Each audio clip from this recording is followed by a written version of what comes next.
Salut à toutes et tous, c'est Jaf. Aujourd'hui dans Bibi Blabla, je vous offre la conférence que j'ai faite lors du dernier salon Musicora qui s'est tenu donc à la scène musicale. Le thème était du salon devenir musicien. On m'avait demandé de faire donc une intervention sur le home studio, le parallèle entre devenir musicien et le home studio. Voilà, ça devait durer 3/4 d'heure, forcément ça a duré 1h30. Donc vous êtes parti pour 1h30 de blabla sur le thème donc, du home studio, du marché de la musique, enfin plein de choses. Si vous suivez cette chaîne, vous allez retrouver des thèmes un peu récurrents. Les images ont été tournées avec un téléphone puisque notre caméraman attitré a eu un petit souci ce jour-là.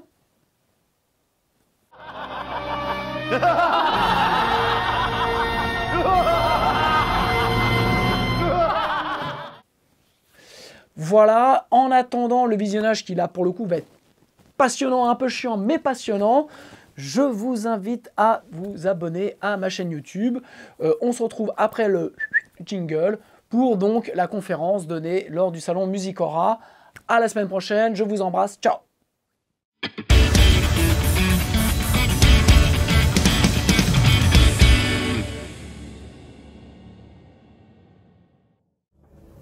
Bon, bah, on va démarrer. Bonjour, bienvenue à toutes et tous pour cette présentation donc au salon Musicora sur le musicien et le home studio. Donc le thème du salon est le musicien et donc moi je vais vous parler un petit peu de la relation aujourd'hui de plus en plus étroite entre le musicien et le home studio. Alors, voilà, on va se poser un peu certaines questions. Être musicien aujourd'hui, ça veut dire quoi exactement? La place du home studio dans la vie du musicien, donc je vais essayer d'y répondre. Et donc je vais commencer par cette phrase de Quincy Jones que j'aime beaucoup, c'est l'être humain a besoin de deux choses pour vivre, l'eau et la musique. Voilà, donc je pense que si on est là aujourd'hui, c'est... Bonjour. Non, il n'y a pas de problème. Voilà, donc si on est là aujourd'hui, c'est parce que je pense qu'on a ces deux passions, la musique et l'eau accessoirement. Voilà. Alors je vais rapidement me présenter, donc je m'appelle Jaf, et en 2000 j'ai créé un label qui a signé des groupes donc, assez rock. Un artiste américain qui s'appelle Bumblefoot, qui a été après guitariste de Guns N' Roses pendant une dizaine d'années. Donc j'ai travaillé avec lui de 96 à 2002. Ensuite un groupe français, Nancer, qui est un mélange de hip-hop et de métal.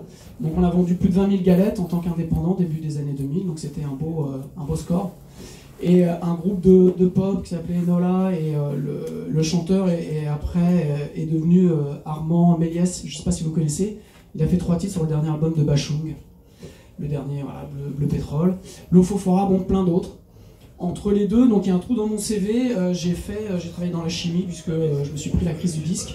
Et donc voilà, j'ai bu un peu l'eau. J'ai travaillé dans la chimie pendant 10 ans, mais le soir je faisais du home studio. Voilà, c'est là où j'ai appris, où est venue cette passion. Donc j'ai travaillé tous les soirs, après mon job, et puis je me suis posé plein de questions. En 2015, donc j'ai décidé de revenir à la musique. J'ai fait un stage qui s'appelle Mix with the Master avec un monsieur qui s'appelle Andrew Cheps, qui a travaillé, vous voyez, avec Adele, Beyoncé, Red Hot Chili Pepper, Black Sabbath, Green Day, tout ça. Voilà. Donc j'ai passé une semaine en studio avec lui à apprendre les techniques du mix et en tout cas les siennes. En 2016, j'ai créé avec mon partenaire les studios à Pontoise 60 bis Studios, qui étaient des studios de répétition, et donc on a monté une division enregistrement et production pour les artistes. En 2016, première formation, donc cette formation qui est une formation qu'on fait en présentiel qui s'appelle Entrepreneuriat de projet musical. En gros, c'est 2 jours pour sortir un petit peu de la musique de sa chambre. Donc c'est de savoir un petit peu, les musiciens connaissent leur instrument mais ne savent pas forcément ce qui va à côté, donc les contrats, comment on se structure, comment on se professionnalise, comment on fait un rétro-planning, un business plan, voilà tout ce qui est important pour gérer un contrat. Je passe vite là-dessus. En 2017, on a fait la même chose, mais la plus axée home studio. Donc formation de production de projet musical. Donc là c'était vraiment parce qu'on voyait qu'on avait des clients qui venaient dans notre studio et qui avaient déjà des bases qu'ils avaient fait sur leur ordinateur, mais qui étaient soit pas bien faites, soit ils n'arrivaient pas à avancer.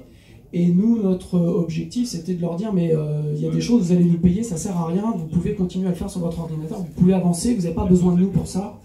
Donc voilà, donc on a commencé à faire des formations sur les projets vraiment des musiciens pour les aider à avancer là-dessus. En 2018, j'ai monté une chaîne qui s'appelle Bibi Blabla sur YouTube, que vous pouvez voir, c'est gratuit, je fais des tutos, des interviews.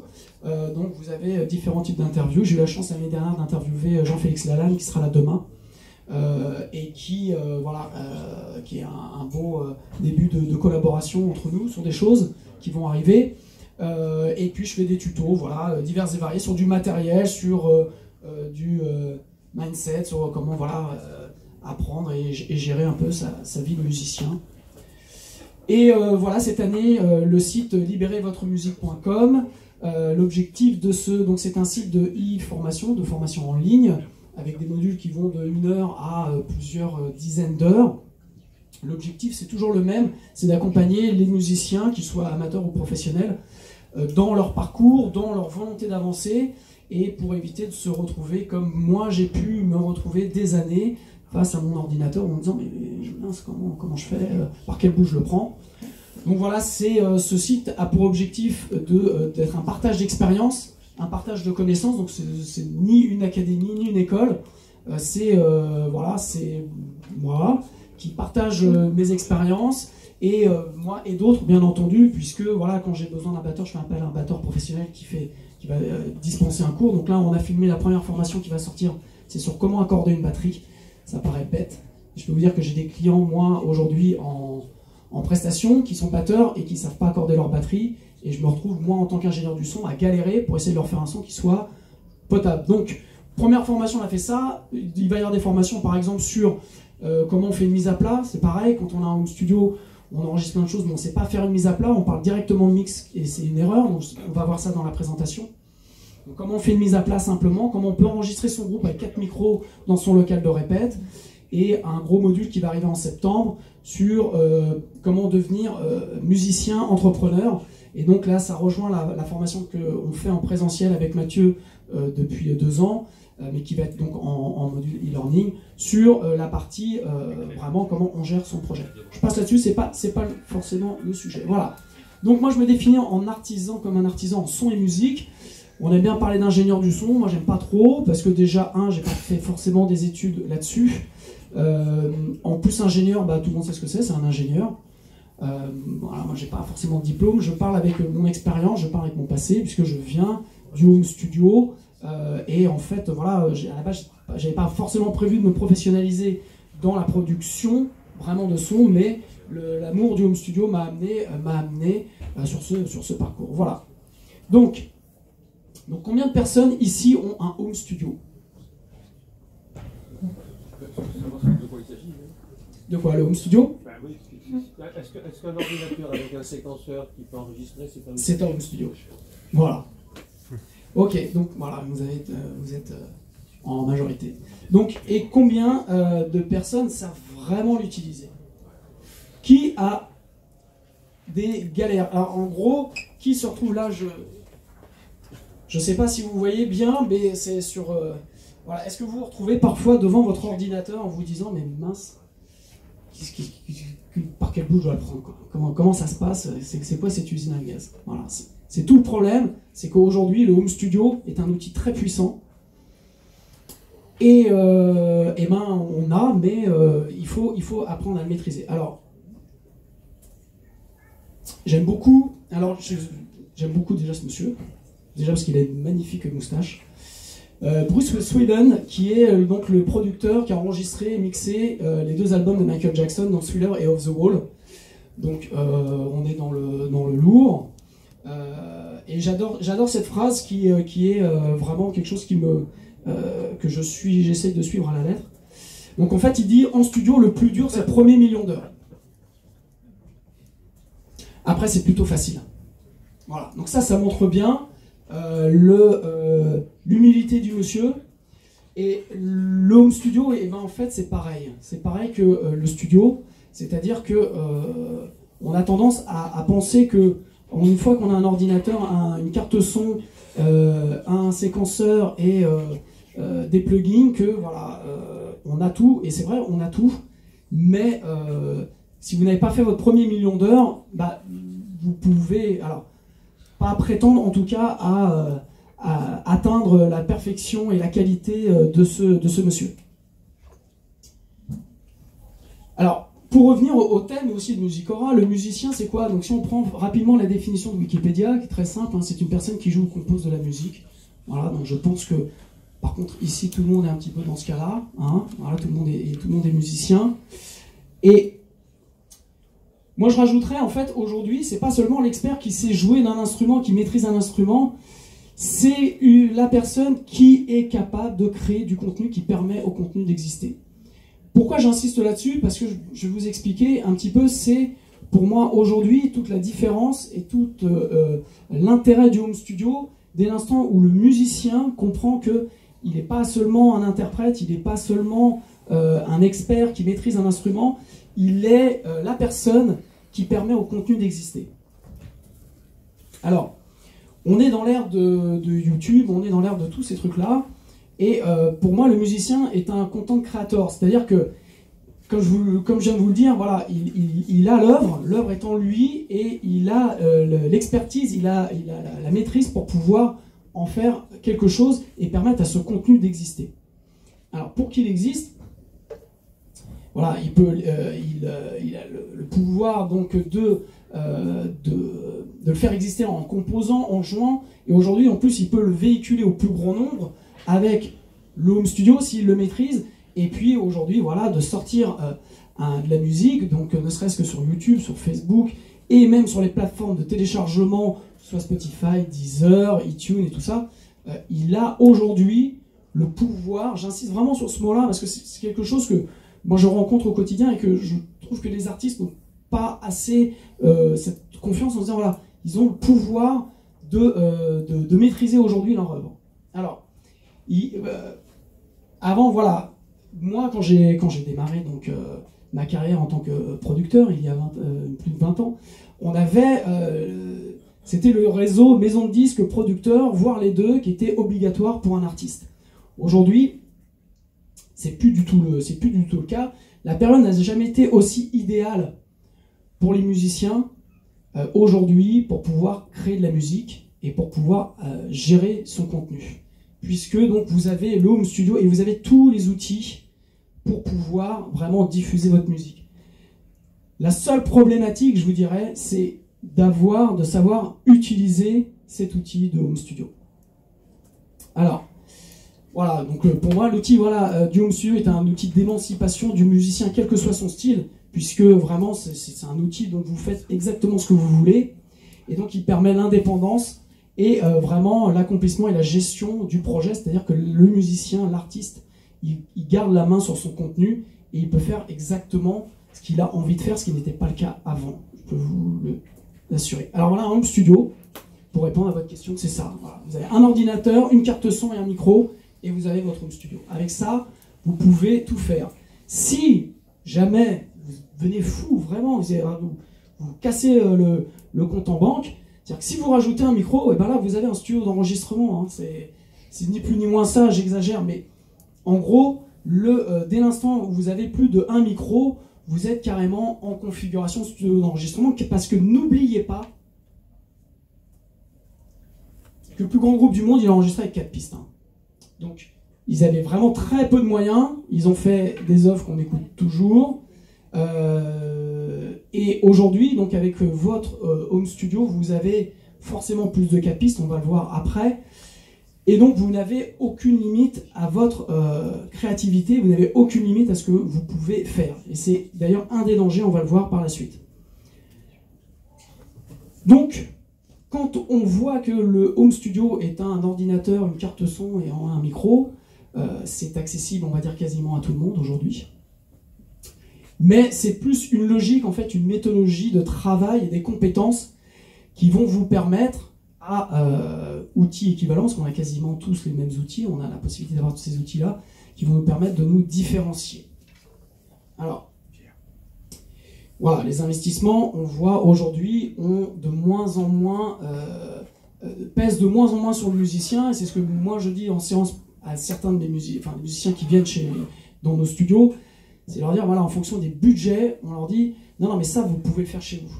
On va vous expliquer comment le faire, parce que vous allez économiser déjà environ 1000 euros ou 1500 euros, puisqu'on va vous expliquer, vous pouvez enregistrer vos guitares, certaines voix et tout ça chez vous. Ok, il n'y aura peut-être pas la qualité optimum, mais en fonction de votre budget, on va vous permettre d'aller à la réalisation de votre projet, parce que vous pouvez vous payer des séances de studio, vous pouvez faire tout ce que vous voulez. Si vous n'avez plus de sous, soit pour mixer ou faire un master, et après investir en promotion, vous allez vous retrouver forcément avec un projet qui va pas au bout. Donc c'est vraiment pas l'objectif, et le home studio va vous permettre vraiment d'aller au bout de vos projets artistiques. Alors la base de tout, c'est ce qu'on appelle le DAW, c'est Digital Audio Workstation. Donc c'est ni plus ni moins, voilà, Pro Tools, Cubase, Pro, Studio One, Reaper, FL Audio, Logic Pro, GarageBand, Ableton, enfin, il y en a des dizaines. La question qu'on pose souvent, c'est quel est le meilleur? Ben, il n'y en a pas. Voilà. Aujourd'hui, ils sont tous, on va dire, équivalents, c'est-à-dire que les moteurs de calcul, de conversion d'audio sont vraiment tous équivalents, personne n'est capable de voir une différence de l'un à l'autre. Alors la partie la partie carte son, aujourd'hui vous prenez la moindre carte son qui vaut 120 euros, fait très bien l'affaire. Vous avez des convertisseurs, vous avez des préamplis qui sont très neutres et qui vont vous permettre vraiment de faire beaucoup sans détériorer vos prises de son. Il faut juste savoir comment on fait une prise de son et comment l'utiliser. Voilà, donc ça c'est la base de tout. Et ces logiciels-là sont pas si simples que ça, puisque comme ils sont très complets, ils vous permettent quasiment de tout faire aujourd'hui. Donc ils vous permettent de composer, ils vous permettent d'enregistrer, ils vous permettent d'éditer, ils vous permettent d'arranger, ils vous permettent de mixer et ils vous permettent même de faire des masterings. Donc vous avez vraiment un outil, sur un ordinateur, vous avez la capacité donc, de passer de votre mélodie que vous avez dans la tête ou qui est sur votre instrument à la fin. Donc, comme je disais tout à l'heure, ce n'est pas une question d'investissement, c'est une question d'étape. Et pas la logique, mais comme on a la possibilité de faire tout ça, on a des compétences à chaque étape qu'il faut acquérir, ou du moins qu'il faut maîtriser, ou il faut avancer là-dessus. C'est ce qui vous permet de pouvoir passer du point A au point B. Alors c'est un outil très puissant, donc il réunit tous les besoins et toutes les compétences, mais en même temps voilà, toutes les compétences nécessaires. Où avant, dans une production, vous aviez la personne qui s'occupait de l'enregistrement, l'autre personne qui s'occupait des arrangements, une personne qui s'occupait de, quand il y avait des bandes, d'éditer des bandes, de faire des montages, ou aujourd'hui même dans des studios, vous avez une personne qui fait de l'édition. Voilà. Donc là aujourd'hui, vous avez en gros tout dans le même outil, mais voilà, il faut savoir. Et comme je dis, voilà, les compétences ne s'acquièrent pas sur un ou deux tutos sur YouTube. Alors il y a des choses qui sont très bien, mais j'en reviens toujours à mon premier million d'heures qui est important pour maîtriser l'ensemble. Alors peut-être que là je vous ai perdu. Si vous avez des questions déjà là sur la première partie, j'essaye d'avancer un peu vite aussi pour qu'on puisse discuter et lancer le débat après. Des questions? Pas de questions? Je continue? Tout le monde est là? Ok. Donc j'ai commencé déjà par les dangers du home studio, ce qui me paraît vraiment important. Donc, comme je le disais, voilà, avoir l'outil ne veut pas dire qu'on le maîtrise. C'est comme avoir une belle voiture sportive, ça ne veut pas dire qu'on sait rouler à 250 et prendre les chicanes comme il faut. Là, c'est un petit peu ça, c'est que, donc, vous voyez, je vous ai expliqué l'ensemble des étapes nécessaires pour pouvoir avancer dans ces projets en home studio. Et donc, à chaque étape nécessite une maîtrise, une compétence. Donc, d'avoir l'outil ne veut pas dire qu'on le maîtrise. L'autre défaut que je vois souvent, c'est qu'on empile les pistes. Alors forcément, on a la possibilité maintenant d'avoir des pistes illimitées. Et parfois, moi, je récupère des sessions de clients qui ont travaillé chez eux. Et là, j'ai 120, 130 pistes. J'ai 4 caisses claires. J'ai 3 kicks. J'ai 4 guitares à gauche, 4 guitares à droite, 2 guitares au milieu. Et en fait, voilà. Donc ça, c'est un des défauts qu'on rencontre. C'est l'abondance. Voilà. On a l'abondance avec le home studio. Et on y va, et on y va, et on y va. Donc je vais vous expliquer après pourquoi c'est un problème. Et donc voilà. Donc ça, c'est le gros souci qu'on rencontre. L'autre gros problème, c'est qu'on oublie bien souvent la première intention. Il y avait quelque chose qui se passait en studio quand on allait faire un rec, c'est que il y avait un petit peu de pression, il y avait le temps était compté, on payait l'heure, et donc on essayait vraiment les musiciens se préparaient, et là aujourd'hui on se retrouve à vouloir chercher la perfection, puisque cet outil-là nous permet d'avoir la perfection, puisque un séquenceur, un DAW, vous permet aujourd'hui de recaler sur une grille, vous permet vraiment de faire exactement ce que vous voulez. Et donc, on est un petit peu en ce moment dans l'ère de la perfection, du beau, et on a des musiciens qui font beaucoup de prises pour atteindre cette perfection-là, mais on oublie bien souvent, alors ça, moi, c'est mon boulot après, c'est que, par exemple, quand j'enregistre moi des musiciens, je leur dis souvent non, la première prise on l'a fait comme ça, c'est juste j'ai des trucs à régler. Et je peux vous assurer c'est celle que je garde, ou la deuxième, bien souvent en gros sur les 3 premières prises on a ce qu'il faut. Par contre, bon, je suis obligé de répondre aux attentes aussi de mes clients, c'est qu'ils veulent atteindre quelque chose dont ils rêvent un peu, c'est une perfection d'interprétation ou de jeu. Et voilà, on se retrouve bien souvent à vouloir faire 50 prises. Et pourquoi je dis ça? Parce qu'en home studio, on n'a pas ce garde-fou quand on est en studio où il y a un ingénieur du son ou un producteur qui peut dire attention, non, celle-là, t'occupe pas, celle-là, c'est la bonne. Le reste, on perd notre temps. Et on a tendance, je peux vous le dire, parce que moi je l'ai fait aussi, hein, on l'a fait.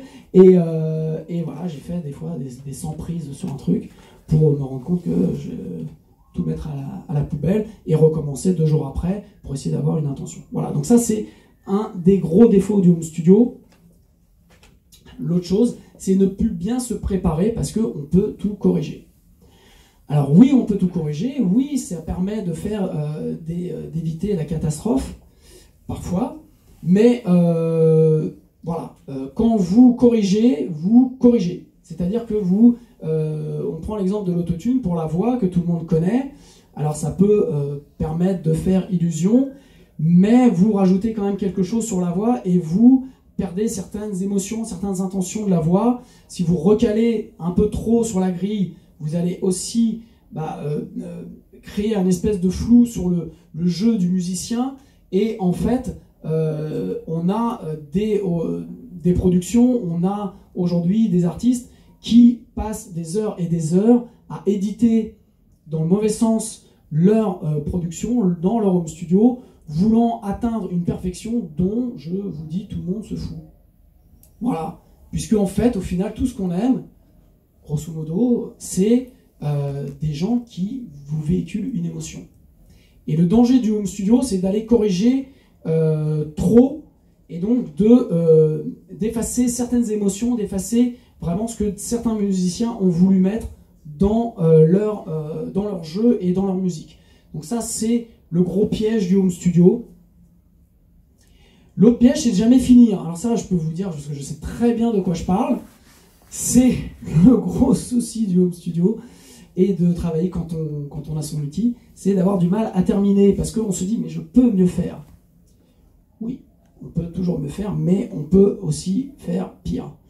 Donc il faut toujours, face à ça, créer des versions différentes, je vous le dis, parce que bien souvent, quand vous en êtes à votre version 10 et que vous réécoutez la version 1, vous allez peut-être préférer la version 1. Et voilà, comme vous avez l'outil dans les mains, on essaye toujours d'atteindre une perfection, et comme on est juge et partie à ce moment-là, ça devient très très difficile de faire la part des choses. Et donc, eh ben, on se retrouve avec des titres qui durent 3 ans. Bon, moi, j'ai fait mon premier album. Alors, c'était le premier, il avait le défaut du premier, mais on y a bien passé quelques 3 ans. Voilà. Et le pire, ça a été le deuxième, parce que comme on avait fait le premier, on s'est dit, mais non, le deuxième, on va faire super mieux. Et je crois qu'on a fait pire. Parce qu'on est allé beaucoup trop loin. On n'a pas fini. On a fait 2 mastering, 6 mix. Enfin bon, ouais, c'était... Mais il y a beaucoup de charme aujourd'hui. Et dernière étape, dernier danger, comme je vous disais, c'est de vouloir finir absolument. Et sur la présentation, une des présentations avant, voilà, je vous ai mis un peu tout ce qu'on pouvait faire. Et il y a beaucoup de musiciens, beaucoup d'artistes dans leur home studio qui enregistrent une piste et tout de suite ils mettent un plug. Ah ouais, c'est bon là maintenant quand même, il faut que je mixe, là faut que je finisse. Sauf qu'il y a beaucoup d'étapes avant d'arriver ne serait-ce qu'au premier plug pour mixer. Je sais aussi de quoi je parle puisque j'ai fait ça pendant des années, qui m'ont fait perdre beaucoup de temps. Et donc il faut apprendre déjà à savoir arranger, à créer une balance dans ces instruments, à savoir créer donc de l'espace avec très très peu d'outils. Il faut apprendre à savoir éditer, il faut apprendre à faire plein de choses avant de vouloir absolument terminer. Quand on est en studio, il y a un temps plus ou moins long, il y a des étapes, et donc il ne faut pas brûler les étapes. Le home studio vous permet de les brûler, et c'est le danger quand on démarre. Alors, bon, il y a comme des avantages. Alors, pour moi, la première, c'est de dire on ne paye pas la bande, c'est ce que je dis souvent, voilà, parce que parfois, quand je travaille avec des artistes où on me demande, ouais, mais là, est-ce qu'on pourrait réenregistrer un truc là? Ouais, on ne paye pas la bande, là, on s'en fout, là. C'est l'intérêt, c'est tant que vous avez, et en plus aujourd'hui, les disques durs vous permettent d'avoir une capacité de stockage énorme, vous pouvez faire des essais, vous ne payez plus la bande. Je peux vous dire qu'il y a plus de 20 ans, quand j'ai commencé, premier achat que j'ai fait, j'ai acheté une console MCI et un magnéto à bande 24 pistes, et on payait la bande. On payait la bande, et la bande avait un prix, et en fait, on ne pouvait pas réécrire indéfiniment dessus, puisque en fait, dès l'instant où on réenregistrait, il restait des restes des prises précédentes, et donc on se retrouvait bien souvent aussi, si on multipliait les prises sur la même bande, à avoir des restes, des échos des anciennes prises. Donc là, aujourd'hui, on ne paye plus la bande, donc ça, je peux vous dire que c'est un véritable avantage. L'autre avantage, c'est de saisir l'inspiration quand elle vient. Ça, quand vous avez la maîtrise de votre outil, c'est génial. C'est-à-dire que vous avez votre guitare, vous commencez à jouer, il y a quelque chose qui vous vient, vous pouvez vous plugger, quel que soit l'instrument, mettre un micro, en 2 minutes vous êtes prêt, même si ce n'est pas l'objectif d'avoir une prise définitive, vous pouvez déjà commencer à travailler. L'autre conseil, c'est que quand l'inspiration vient, c'est bien souvent vous pouvez avoir une très très bonne prise. Donc apprenez à capter. Moi, alors un autre truc que je n'ai pas mis mais qui me revient, c'est de dire non mais là je fais une maquette. Non, il n'y a pas de maquette. L'intérêt quand vous avez un home studio, c'est que vous ne faites pas de maquette. C'est-à-dire que vous partez du principe que ce que vous enregistrez à ce moment-là peut être du définitif, ça peut finir sur votre œuvre à la fin. Parce que vous ne savez pas, vous allez mettre une émotion, vous allez mettre une intention qui sera difficile peut-être à reproduire. Alors peut-être que vous allez améliorer le placement de votre micro, peut-être que vous allez améliorer certaines choses, mais l'émotion que vous allez mettre, l'intention est ce qu'il y a de plus important. Le home studio, l'intérêt du home studio quand vous le maîtrisez, vous permet de saisir l'émotion, de saisir l'inspiration et parfois de saisir l'émotion que vous ne pouvez pas refaire. Petite anecdote, comme ça, je pense au groupe Texas, leur premier single, I Don't Want a Lover. Ils avaient donc fait une maquette pour présenter une maison de disques. La maison de disques les a signés sur ce tube. Ils ont été en studio, dans des grands studios, ils ont réenregistré la musique et Charlene Spiteri a fait 50, 100 prises et retombait pas sur l'émotion de la maquette. Ils ont pu récupérer la voix de la maquette et c'est ce qui est aujourd'hui sur le titre que tout le monde connaît parce qu'elle n'a jamais pu reproduire exactement cette émotion qu'elle avait mis, tout ce qu'elle avait. Alors elle avait un super micro, elle avait un super truc, mais elle n'a jamais pu refaire ça. Voilà, donc ne faites pas de maquette, saisissez l'inspiration et saisissez l'émotion quand ça arrive, le home studio vous le permet. L'autre point, c'est que ça vous permet de maîtriser vos budgets. Vous l'avez vu, une fois que vous avez un ordinateur qui vous permet en plus de faire plein d'autres choses que de la musique, une carte son à 120 € et un micro à une centaine d'euros, vous maîtrisez vos budgets, vous maîtrisez le temps. Alors vous maîtrisez le temps, vous allez passer du temps, mais vous allez faire des économies de temps de studio. Un jour de studio, ça part entre 300 et 400 € la journée. Vous avez des studios à 1200 €, tout dépend où vous mettez le curseur. Mais le home studio vous permet aujourd'hui d'être compatible, si vous savez l'utiliser, si vous savez le maîtriser, vous permet de pouvoir faire une partie chez vous, d'aller dans n'importe quel studio, de faire des transferts de données et de pouvoir par exemple faire un violoncelle dans tel studio parce que l'acoustique est bien et parce que vous savez que l'ingénieur du son est très bon pour ce genre d'instrument. Et vous récupérez ensuite vos pistes, vous le remettez dans votre dos et là à ce moment-là vous pouvez continuer votre aventure chez vous. Voilà. C'est un outil pour vous permettre, vous avez du luxe. Donc comme je vous l'ai dit, pouvoir enregistrer dans n'importe quel lieu, donc que ce soit dans les studios ou dans une église, dans un garage qui a une acoustique particulière, peu importe, vous pouvez vraiment faire ce que vous voulez puisque vous transportez votre matériel et vous avez la possibilité avec votre dos d'avoir tous les outils pour pouvoir enregistrer n'importe où. Donc, Unleash Your Creativity, donc vraiment ça vous permet, comme vous avez l'outil à disposition, de pouvoir faire exactement ce que vous voulez et de pouvoir surtout essayer des choses que en studio vous dites bah non, moi je le vois avec certains de mes clients, ils disent bah non, en fait là ce soir on aimerait bien avoir fini d'enregistrer les guitares, donc bah, on aimerait faire ça, mais bon non, on assure le planning parce que voilà, on peut pas te payer une journée de plus, on n'a pas le budget, donc ce soir il faut absolument qu'on finisse ça. Mais peut-être que l'idée qu'ils ont eue à ce moment-là d'enregistrer une guitare dans les toilettes du studio ou de changer de baffle de guitare ou peu importe était la bonne idée. Bon, le home studio vous permet tous les essais possibles et donc voilà, vous permet de maîtriser toutes les étapes de votre projet. L'autre point qui est super important et qui se fait de plus en plus, c'est de pouvoir travailler, de multiplier vos collaborations. Donc soit avec des artistes, vous pouvez travailler avec des artistes qui habitent dans le sud de la France, vous leur envoyez une sortie, on va dire, stéréo, eux ils vous font ce qu'ils savent faire, voilà, musicalement, ils l'enregistrent, ils vous renvoient les pistes, vous les remettez dans votre système, et vous pouvez donc multiplier les collaborations, que ce soit avec donc, des musiciens, des arrangeurs, des ingénieurs du son, comme je disais, vous pouvez aller travailler dans certains studios pour certains de vos besoins. Moi j'ai des clients qui viennent juste enregistrer les batteries chez moi. Voilà, et ils aiment bien comment je fais les batteries, le reste ils le font chez eux, et voilà, ça ne pose pas de problème. Donc vous pouvez comme ça vraiment faire, et vous pouvez aussi donc travailler avec le mixeur que vous voulez, et le mastering vous pouvez le faire où vous voulez, vous pouvez travailler avec des mixeurs aux États-Unis, si c'est le son que vous recherchez aujourd'hui, tout est accessible, vous pouvez même contacter des musiciens aux États-Unis qui vont vous enregistrer vos pistes, puisque vous voulez une collaboration. Et donc le home studio vous permet le budget, de le mettre peut-être dans une collaboration avec un musicien qui a un peu de renom et qui va vous apporter un renom sur vos créations ou apporter quelque chose qu'artistiquement vous cherchez. Donc ça, c'est l'avantage du home studio. Donc vous pouvez travailler dans votre pays ou à l'étranger. Alors, j'aime bien aussi cette phrase, « Successful people do consistently what others do occasionally ». Donc c'est vraiment, on en revient aux millions d'heures. Et le home studio, et comme le reste, régulièrement, vous allez vous rendre compte un petit peu de la puissance de l'outil et vous allez apprendre à le maîtriser.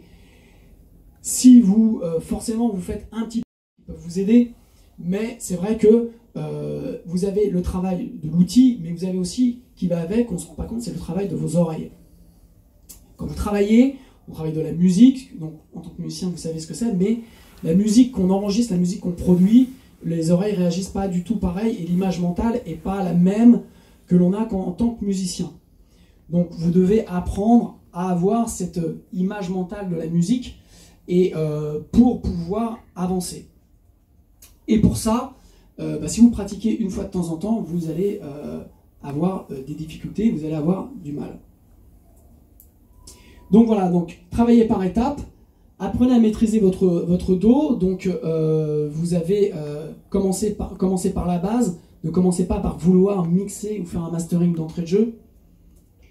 Donc commencez déjà par enregistrer et arranger vos titres.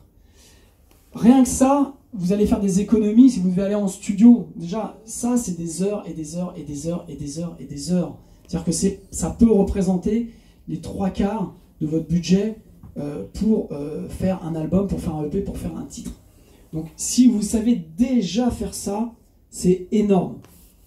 Et ça, c'est déjà beaucoup d'heures et c'est déjà beaucoup de pratique, mais je dirais la partie enregistrement, cette partie de gestion d'arranger, ça reste quand même la chose, entre guillemets, la plus facile à faire quand on démarre. Puis apprenez à éditer. Alors éditer, voilà, pour moi, c'est le côté un peu magique, parce que quand on sait éditer, on sait faire ressortir naturellement certaines choses dans la musique, dans ce que vous avez enregistré.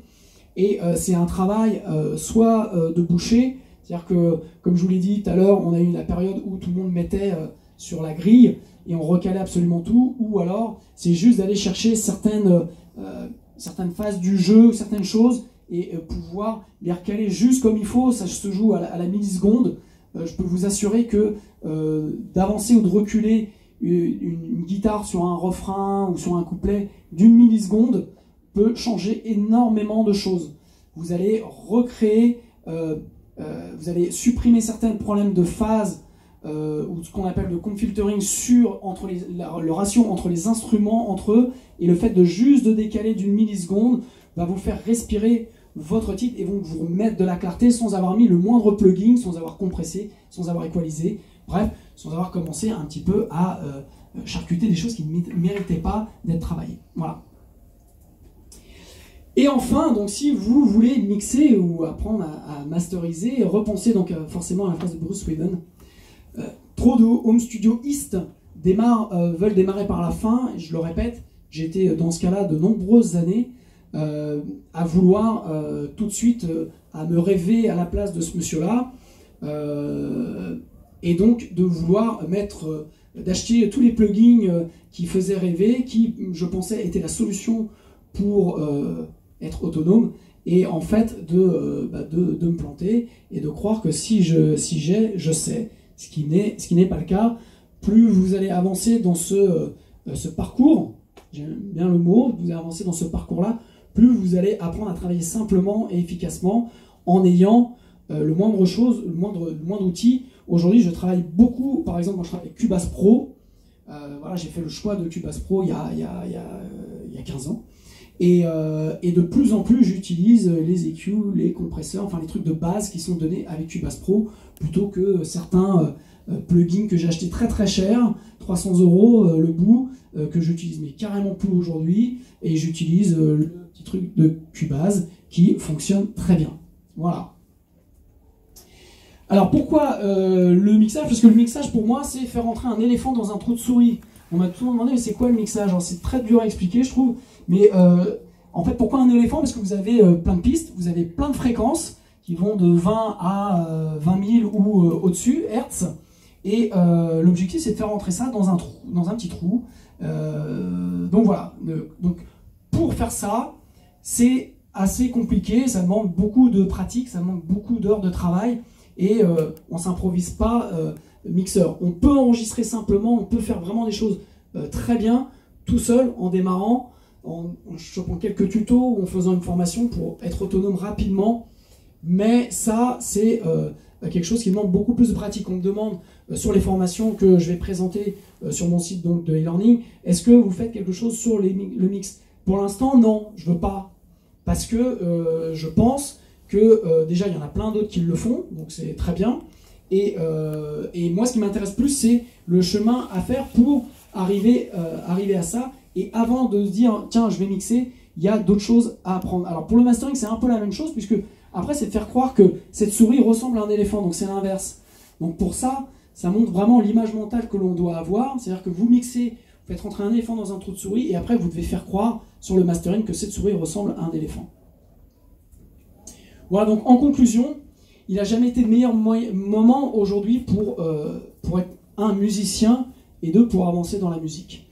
Voilà, vous avez aujourd'hui, entre le home studio et toutes les plateformes qui sont à votre disposition pour véhiculer votre musique, vous avez absolument tout pour être entrepreneur, pour être décideur, pour garder la main sur votre contenu. Donc, par contre, n'essayez pas, le danger, c'est n'essayez pas de tout faire en home studio. Il y a un moment donné, on a besoin de compétences, il y a un moment donné, on a besoin d'aller travailler avec d'autres personnes, puisqu'il est difficile, comme vous avez vu, sur toutes les compétences, d'être bon partout. Ça demande beaucoup d'années, et après, vous devez donc vous poser la question, est-ce que je veux être musicien, gérer ma carrière, ou est-ce que je veux être technicien du son? C'est difficile de faire les deux, parce que vous allez devoir travailler et votre instrument et votre art, et travailler un autre type d'art, qui est la technique, la maîtrise du son. Voilà. Merci pour votre attention, merci à Musicora pour l'invitation. Si vous avez des questions, je suis à votre entière disposition. Merci en tout cas.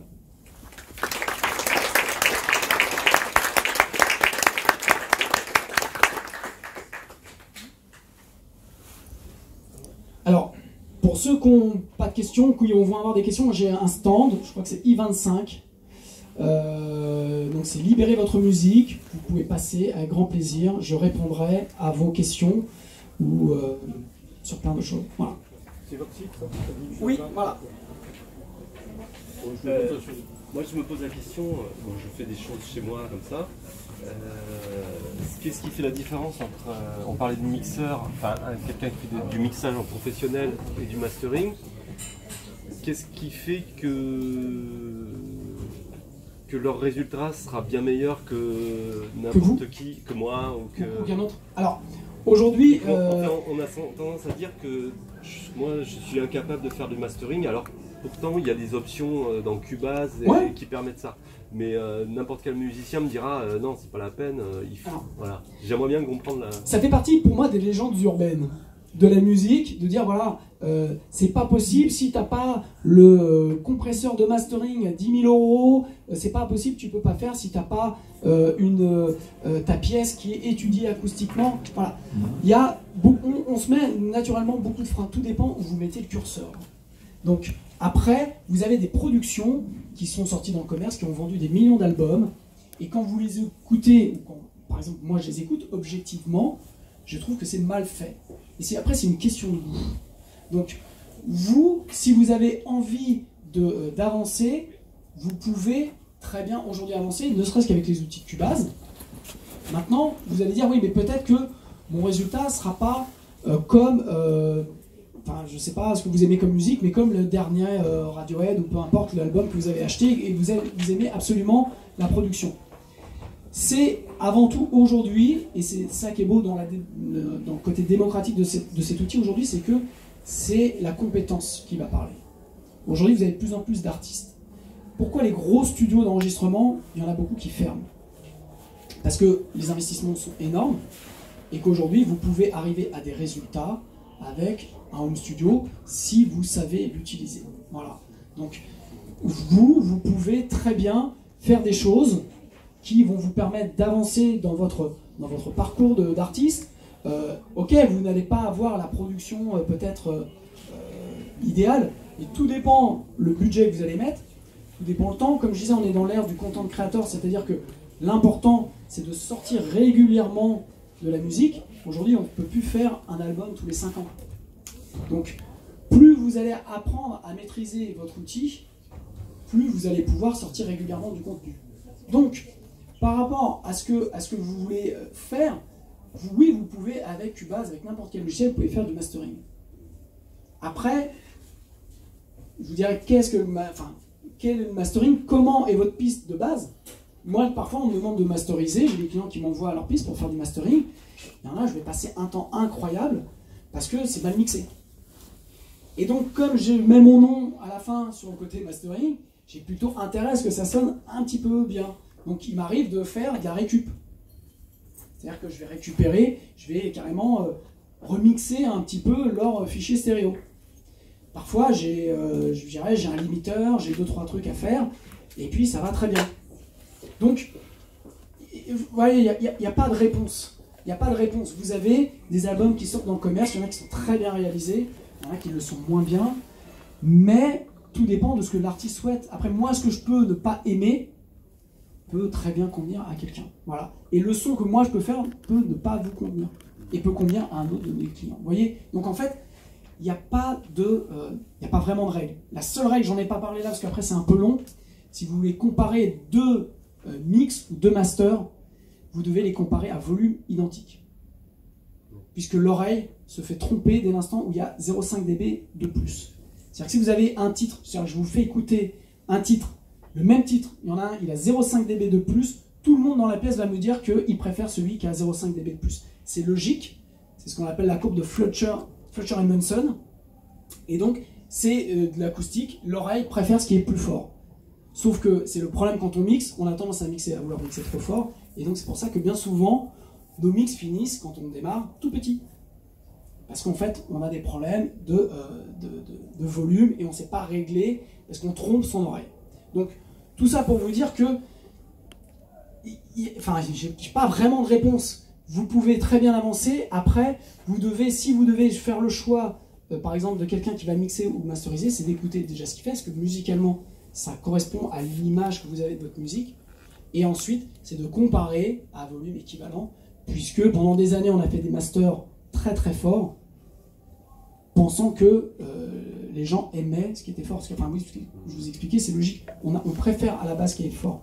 Mais en fait, plus on met le master fort, plus on crée de la distorsion et plus on compresse. Du coup, à notre époque, il n'y a pas une norme au Si. niveau du volume.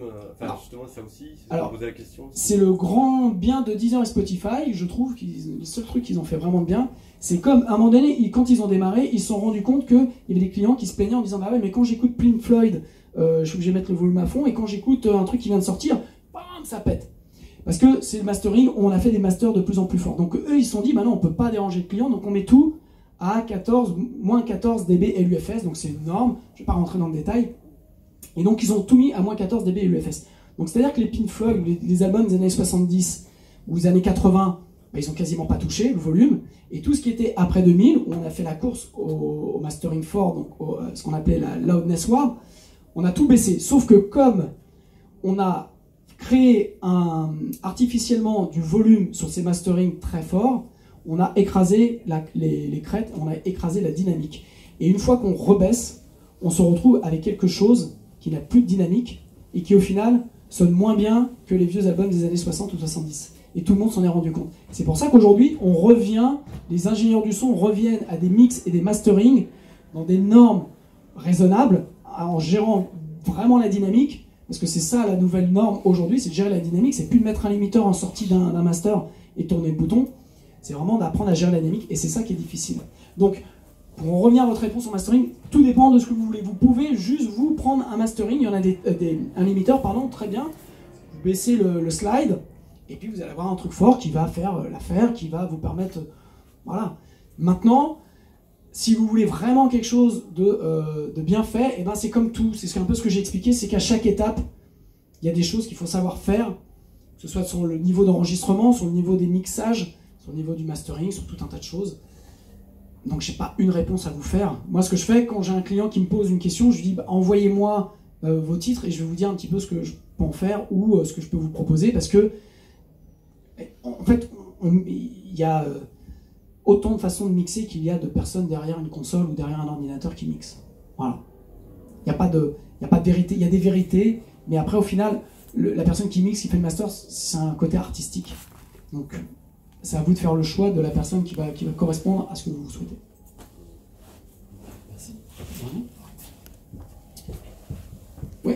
Quand vous disiez tout à l'heure que les musiciens pouvaient s'enregistrer d'abord chez eux, ce qui permettait de gagner temps et argent, on est quand même d'accord que, enfin je vous apprendrai évidemment là-dessus, mais le son c'est une chaîne, et que ce qui est très important c'est quand même la prise de son à la base. C'est-à-dire que si on a une prise de son qui a mal été faite, vous derrière, vous pourrez récupérer un peu, mais ça sera de toute façon pas bon à la base, et donc on ne pourra pas en faire, on pourrait pas faire de miracle derrière. Alors, en effet, je ne suis pas magicien et les miracles je ne sais pas faire, mais par contre il y a un truc qui est clair et qui est simple, c'est-à-dire que si aujourd'hui vous avez un ingénieur du son qui a enregistré énormément de choses pour Capitol Records dans les années 50, 60 et qui est encore en activité, qui s'appelle, j'ai un trou de mémoire, je vois son visage, bref, ces personnes-là n'utilisent aucun equalizer, aucun compresseur à la prise.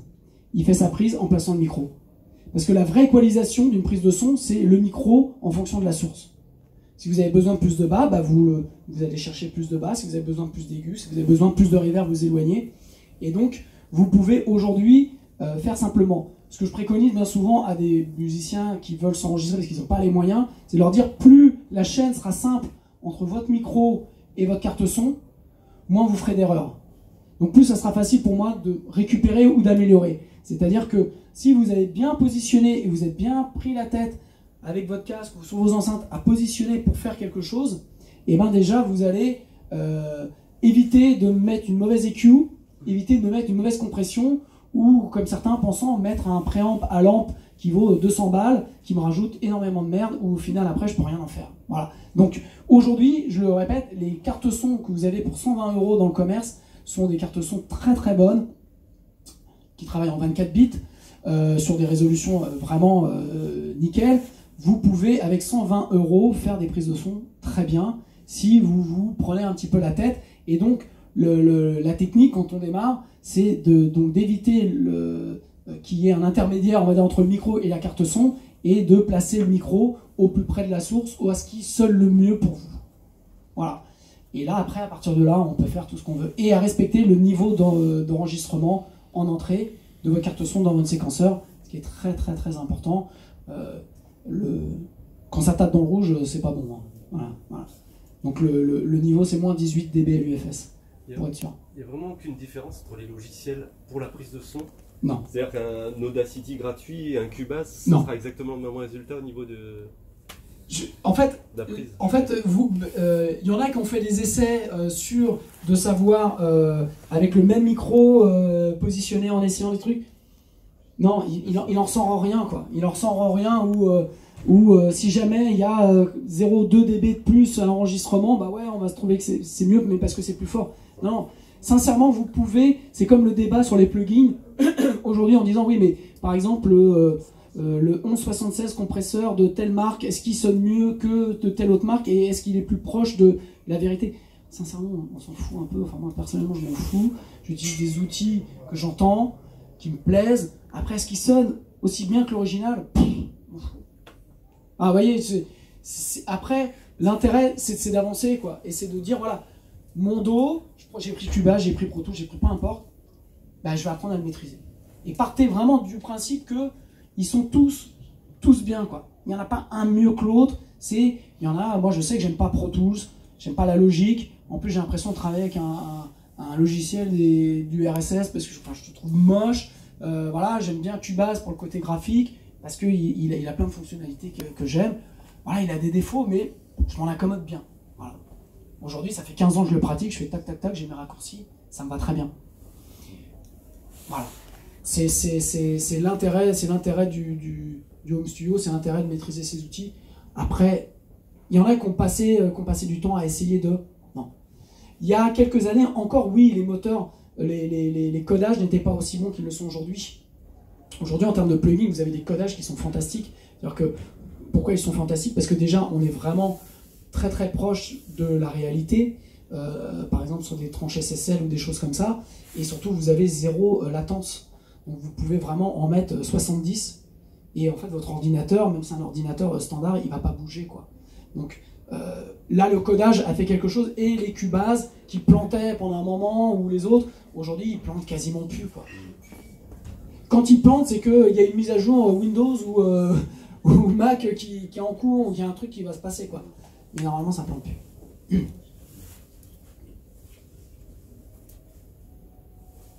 Bonjour. Oui. Dans votre discours, on voit tout l'avantage du numérique, et c'est notre époque, mais de la même façon qu'on presse encore des vinyles, est-il vrai qu'on reviendrait à la bande magnétique? Excellente question. Alors oui, on peut revenir à la bande magnétique, mais il faut avoir le budget. Aujourd'hui, tout est une question de budget. C'est-à-dire que vous avez, moi dans mon studio aujourd'hui, la semaine dernière, j'ai enregistré des voix pour Disney. Je peux vous dire qu'ils vont regarder les budgets. J'ai fait aussi des prestats pour des des projets en développement chez Universal. Ils regardent les budgets. Donc les bandes, ouais, dans le monde, Elton John peut se payer un enregistrement tout bande. Radiohead. Mais vous et moi, alors vous pouvez mettre vos économies là-dedans, mais sincèrement, je le répète, la modélisation aujourd'hui de tout ce que vous avez, que ce soit en plugin ou en chose, vous n'entendez pas la différence. Je vais vous prendre un exemple qui est tout simple. Il y a 2 ans, j'ai voulu acheter un préampli pour faire des voix. J'avais un préampli qui était bien au studio, mais je voulais vraiment quelque chose de top. J'ai acheté un préampli Nive. Voilà, sans EQ, hein. Juste le préampli, c'était 800 €. J'ai acheté, j'étais super content. J'ai mis dans mon rack 500. J'ai comparé, j'ai pris un micro, un SM7, un classique pour faire des voix dans les musiques actuelles. J'ai fait chanter un truc, premier préampli, deuxième préampli, troisième préampli, direct dans la carte son. Et forcément, donc on levait le match, donc j'ai tout mis au même niveau pour pouvoir comparer, pour pas tromper mes oreilles. Et le préampli Nive était haut la main. Donc je me suis dit, super, j'ai bien fait d'acheter mon préampli Nive à 800 €. Et puis après, je me suis dit, mais au fait, j'ai un préampli Nive, le même quasiment, enfin de modèle équivalent, en plugin. Bah, je vais essayer avec le plugin. Et ben, en faisant le level match entre le Nive et le plugin, j'avais quasiment pas de différence. Mais quand je vous dis quasiment pas de différence, ça veut dire qu'à mon niveau, même pour mes clients, ça ne justifiait pas que j'investisse 800 € dans un truc.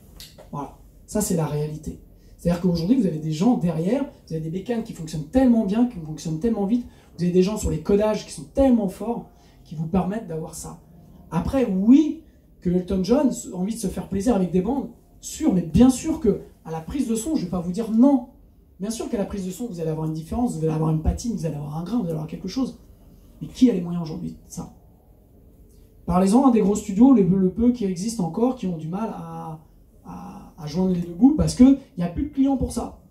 Patrick Bruel, son dernier album, je crois, ou un album qu'il avait fait piano, voix et guitare, il l'a enregistré dans son appartement. C'est un pote ingénieur du son qui est venu avec un laptop comme ça, avec ce qu'il fallait, 1 ou 2 préampes, 2-3 trucs, réglé. C'est la réalité. Le business, il est là. Et c'est pour ça que les studios d'enregistrement, comme nous, on est obligé d'avoir plusieurs activités autour de la musique, parce que la réalité, c'est qu'on va bosser pendant 2 mois, 3 mois d'affilée, puis après, voilà, il n'y a plus rien, on va avoir des clients qui vont juste être là pour le home studio, enregistrer juste une voix, ou besoin d'une presta pour des batteries, parce qu'ils ne savent pas le faire. Voilà, et donc, oui, le vintage, les bandes, tout ça, c'est très très bien. Non, parce que je me demandais si on avait perdu quelque chose avec le numérique. Alors, ce qu'on a perdu avec le numérique... qu'on revienne aux bandes dans certains Alors, cas. ce qu'on a perdu avec le numérique, pour moi, on a plus perdu avec le numérique, c'est cette phase à partir des années 2000 où on a fait des mastering à outrance. Là, on a perdu. Puisqu'en fait, de mixer, en final, on mettait un compresseur, un limiteur, on envoyait tellement le pâté, en termes de volume, c'est-à-dire qu'on écrasait la dynamique, que vous fassiez un mix qui soit avec des nuances ou pas, au final tout finissait dans un espèce de boudin qui tapait à -5, et voilà, tout le monde était content. Donc là on a perdu. Aujourd'hui la difficulté c'est que comme ces musiques-là, quand elles sont sur les plateformes, elles sont baissées comme je vous ai dit à -14 dB l'UFS, ben là on entend le manque de dynamique, on entend qu'il ne se passe plus rien, quoi. Et donc quand vous comparez avec des albums des années 80, c'est pas forcément parce que eux ils ont été enregistrés sur des bandes, parce qu'on était en tout analogique, c'est parce que déjà, on a conservé, à cette époque-là, on conservait la dynamique, on conservait voilà, l'air qu'il y avait, on n'écrasait pas tout. Donc déjà, la première étape est là.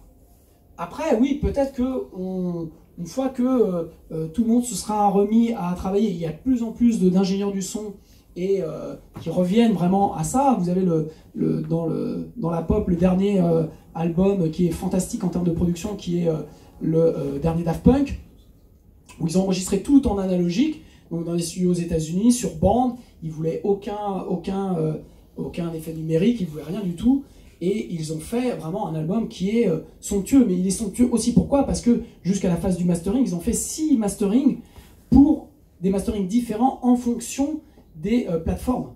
C'est-à-dire qu'il y avait un mastering pour le CD, il y avait un mastering pour iTunes, il y avait un mastering pour les plateformes type Spotify, Deezer, et voilà. Donc en fait, ils ont pris toutes les étapes, et à toutes les étapes, ils ont été consciencieux, ils ont été vraiment jusqu'au bout pour éviter d'abîmer la dynamique. Alors, vous pouvez enregistrer sur des bandes, il y a des albums qui ont été faits, où vous lisez l'interview de l'artiste, oui, moi j'ai tout enregistré en analogique et tout ça, sauf qu'au final ils ont fait un mastering de cochon, et on les entend plus les bandes, quoi. On entend... Voilà. Donc, j'espère que oui, on reviendra, mais là on va se retrouver dans un problème de coût. Parce qu'aujourd'hui, les ventes d'albums, vous savez ce que c'est. Si vous êtes artiste et que vous avez votre musique sur Spotify, Deezer, vous savez ce que vous gagnez. Et donc à ce moment-là, il faut être super fin et super intelligent pour créer un business model qui vous permet de continuer. Et c'est toute la problématique. Et c'est là où le home studio, comme je le disais au début, va sauver, j'espère, la musique. Parce que aux États-Unis, c'est ce qui se passe, c'est qu'aujourd'hui, visiblement, le marché de la musique indépendante, donc je parle même pas vraiment des labels indépendants, enfin vraiment des artisans comme vous et moi, dépasse le marché des majors, du business, on va dire, établi depuis des années. Parce que ils se sont rendus compte que voilà, ils vont travailler soit en home studio, soit dans des petits studios, soit ils font les deux, ils tournent, ils se démerdent par eux-mêmes, ils deviennent entrepreneurs, ils gèrent leurs projets, et ils savent que vaut mieux avoir 100% d'un gâteau, même si vous en vendez 2000, que 7%, et vous n'allez pas en vendre forcément beaucoup plus de 2000, vous pouvez en vendre plus, mais vous voyez, le ratio, il est... Donc maintenant, il y a plein de musiciens qui se gèrent, qui s'autogèrent, quoi, qui deviennent entrepreneurs. Et c'est, j'espère, ce qui va venir de plus en plus en France, parce que, à mon sens, en tout cas, là c'est mon avis, je pense que c'est le seul moyen de permettre vraiment un renouveau de la musique et permettre que les choses se font. Il y a plein de groupes aujourd'hui qui existent, dont on n'entend pas parler, plein de projets, et les gens les gèrent eux-mêmes. Ça veut dire qu'il n'y aura plus de label, c'est ça que... Sincèrement, aujourd'hui, il y a quoi comme label? Non, mais moi, mon label, c'était un label indépendant, c'est-à-dire que j'ai monté mon label, j'ai signé une distribution chez Universal, enfin en premier chez BMG, après chez Universal. Voilà, je signais des artistes, je faisais la production, je faisais la promotion, enfin j'étais vraiment indépendant. En 2003, je me suis cassé la gueule, pour plein de raisons. Il y en a qui ont continué, mais aujourd'hui, il y en a combien qui ont vraiment du pouvoir de faire quelque chose? Et comme je dis aux artistes, pour produire un album, aujourd'hui, vous pouvez en avoir pour 2 000, 3 000, 5 000, 6 000, 10 000 euros, quoi. Enfin, je veux dire, c'est encore des sommes qui peuvent être accessibles. Quand vous êtes 5 dans un groupe, chacun casse sa tirelire, mais si c'est votre projet, vous le faites. Partez pas en vacances, vous le faites. Moi, je l'ai fait pendant des années. Donc, c'est faisable. Et je dis aux artistes, pourquoi tu vas filer 80% de tes droits pour un Chrome? Va prendre un Chrome, ça coûte moins cher. Va prendre un emprunt à la banque, finance ton truc. Garde tes droits. Garde le contenu. Et c'est le problème des labels aujourd'hui. Elles apportent quoi? Elles sont censées apporter justement une vitrine par rapport pour l'artiste. Ils sont censés. Je dis pas qu'ils le font pas tous, mais c'est compliqué. Vous signez un contrat. Hier, les musiciens n'avaient pas le choix. Si vous voulaient sortir de leur cave, ils devaient signer quelque chose. Aujourd'hui, ils ont une alternative qui est de dire, voilà, on peut nous financer, on peut travailler en home studio, on peut préparer, on peut vendre notre musique directement sur les plateformes, on peut déjà essayer, on peut voir sur YouTube ce qui se passe, on peut... Une maison disque aujourd'hui va vous signer, va s'intéresser à vous, et l'instant vous avez déjà 50 000 vues sur votre dernier clip, ou sur des followers et tout ça. C'est comme ça qu'ils travaillent. Hein. Donc, après, quand vous les avez, vos 50 000 followers, c'est intéressant de leur donner 80% de votre gâteau, après c'est vous qui décidez. Mais voilà, aujourd'hui les outils sont là. Les outils sont là, il faut savoir les utiliser, il faut avoir de la chance. C'est Sacha Guitry qui disait que le pire défaut d'un artiste, c'est pas avoir de chance. Donc voilà, il faut avoir de la chance, il faut aller la provoquer. Et puis, la musique, personne n'en a besoin. Hein. Personne ne vous attend, personne ne m'attend. Donc si vous ne le faites pas vous-même, aujourd'hui, il n'y a personne, il n'y a plus de producteurs indépendants, il y en a très peu. J'ai quelques amis, moi, qui m'ont dit, tiens, je me suis fait approcher par un label et tout. Je lui dis, c'est quoi? Qu'est-ce qu'ils te proposent? C'est quoi les contrats? Bon, c'est un peu mon métier, donc je les aide là-dessus. Et je leur dis, si tu as envie de signer, tu signes, quoi. Ça veut tout dire. Voilà. Si ça te rassure. Mais après, voilà, il n'y a aucune obligation. S'il n'a pas envie de sortir, ou s'il n'a pas envie de faire promo, s'il n'a pas envie de faire ton truc, après tu te retrouves avec un contrat. Et après, quand ce contrat-là représentait, on va dire, 200 000 francs ou 200 000 euros d'investissement entre le studio, le clip et tout ça, bon, ça se tente. quand ça représente 10 000 euros ou 5 000 euros en fonction du projet, ou 15 000, ou bon, bah, voilà, qu'est-ce que vous faites? Vous êtes entrepreneur ou pas? Donc c'est vraiment le débat, c'est la question. En tout cas, nous, sur les formations que l'on fait, que l'on présente, c'est notre discours. C'est-à-dire, en fonction de toute façon, il n'y a personne. Ne perds pas ton temps à essayer de signer quelque part, puisque tu n'intéresses personne, parce que tu démarres. Donc, il faut que tu crées ton contenu, il faut que tu crées ta marque, il faut que tu te crées en tant qu'artiste, il faut que tu sortes de la musique régulièrement, de façon, voilà, et bon. C'est ça que vous proposez dans vos formations, c'est aider l'artiste à développer son projet, c'est ça? Alors voilà, nous on les fait en présentiel, on sort donc la plateforme en ligne, on va faire ça par module, par étape, pour essayer de répondre. En fait, comme je dis, on n'est pas une école, on n'est pas une académie, on est des professionnels et on se dit tiens, ça c'est bien parce que c'est le passage un peu obligatoire, c'est là-dessus que nous on a galéré, bah voilà, faut autant donner les clés pour que ça avance. Et de toute façon, c'est comme je disais tout à l'heure, on peut pas tout faire tout seul. C'est-à-dire qu'en tant que musicien, on peut pas enregistrer et éditer et mixer vraiment, ou alors. Donc à un moment, il faut faire appel à des professionnels. Ça sera moi, ça sera un autre, tant mieux. Mais je parle d'une image globale, c'est de dire plus les musiciens vont être indépendants, plus ça va recréer du business en France. Puisque plus ils vont entreprendre, plus ils vont créer de la musique, plus ils vont générer des choses.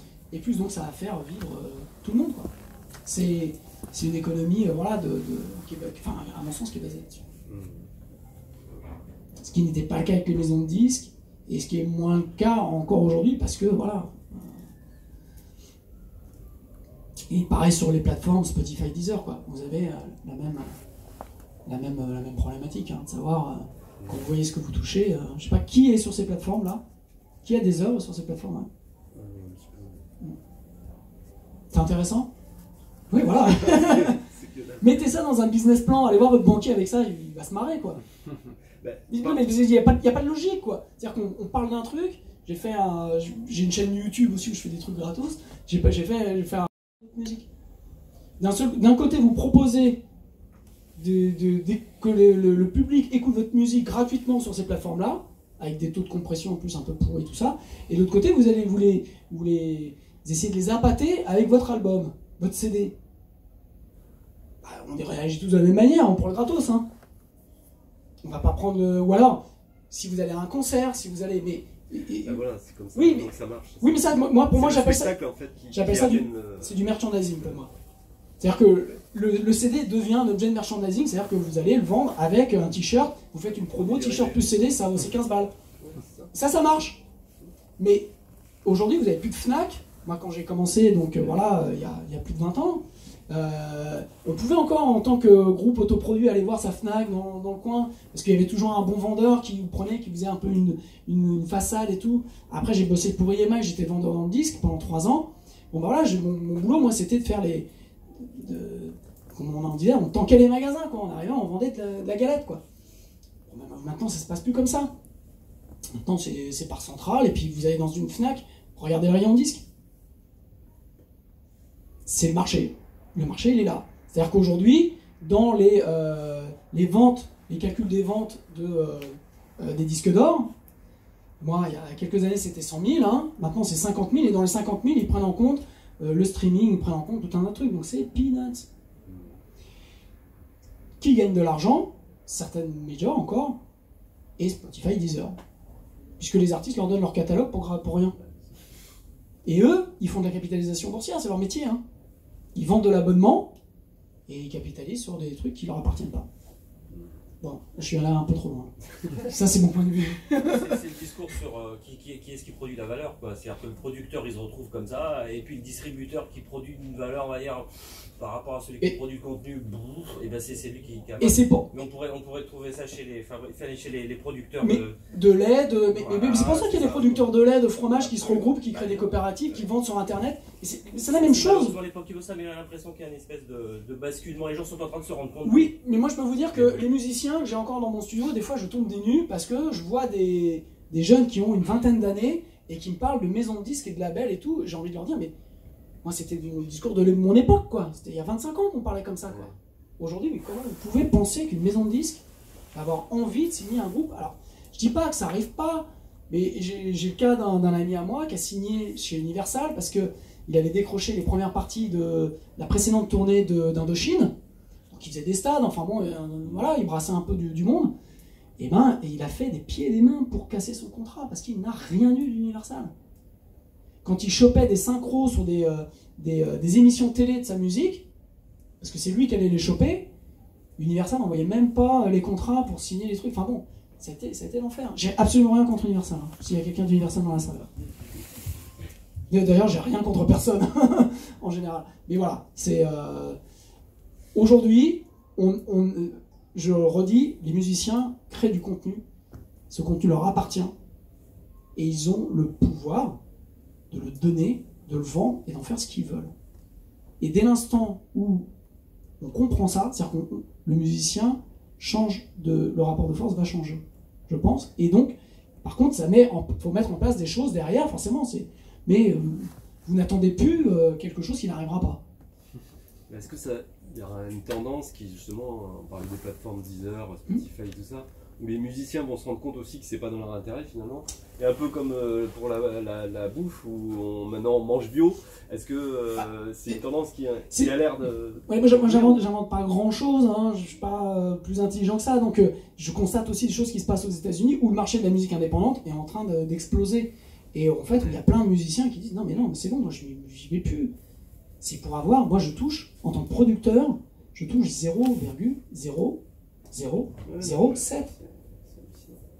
Il n'y a pas de business plan là-dedans. Hein. Faut bien régler sa feuille Excel, hein, parce que c'est pas possible. Vous avez Portiched avec 2 millions d'écoutes, ils ont touché 1200 €. Portiched.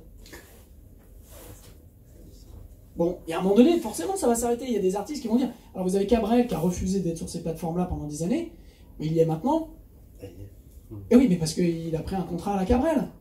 Ce qui a été le cas aux États-Unis de Taylor Swift, qui est la plus grosse vendeuse de disques aux États-Unis depuis 3-4 ans, qui a refusé, puis un jour, ah bah tiens, il y est. Ah oui, mais normal, forcément, elle a pesé le poids dans la balance. Sauf que vous et moi, on pèse que dalle, quoi.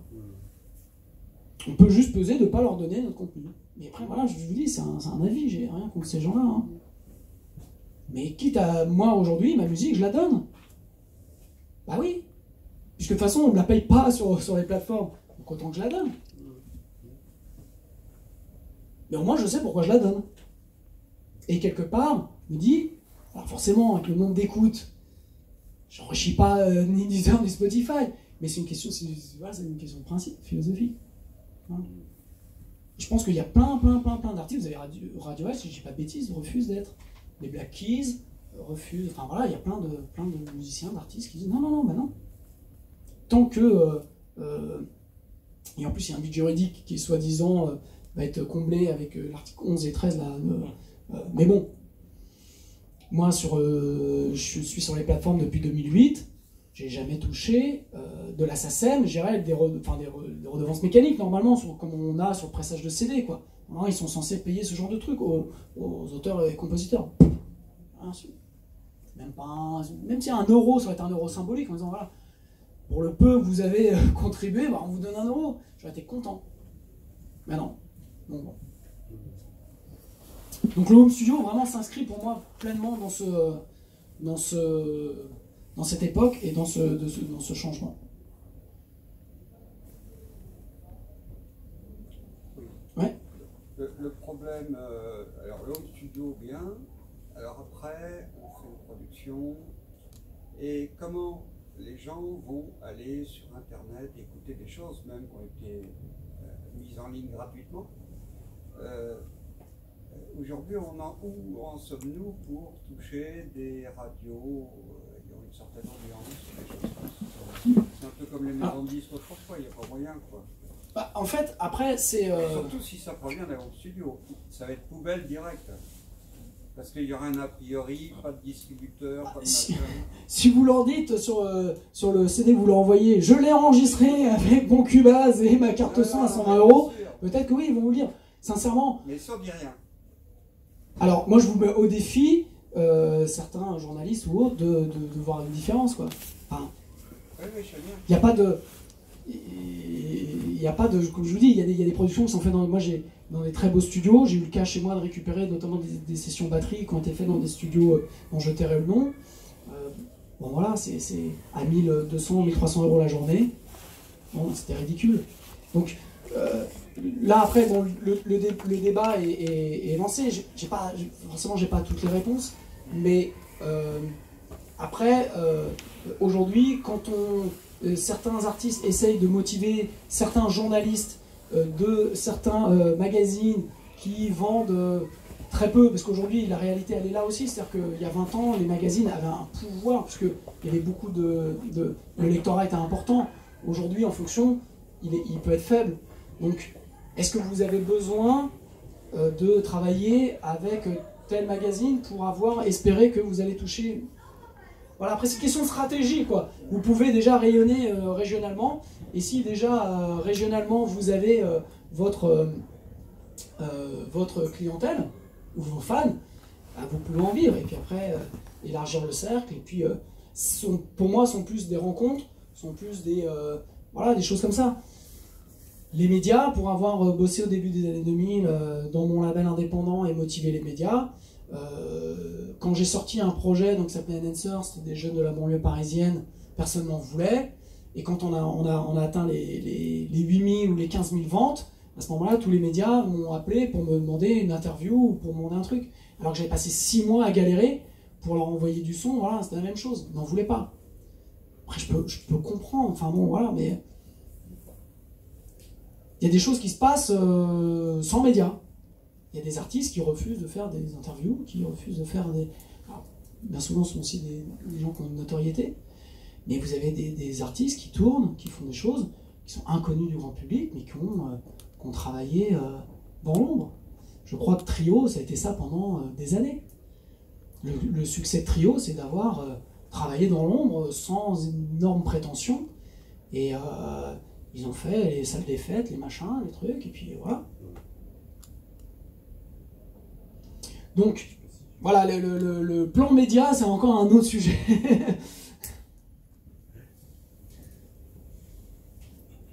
Eh bien, merci, en tout cas, j'espère avoir répondu à certaines questions.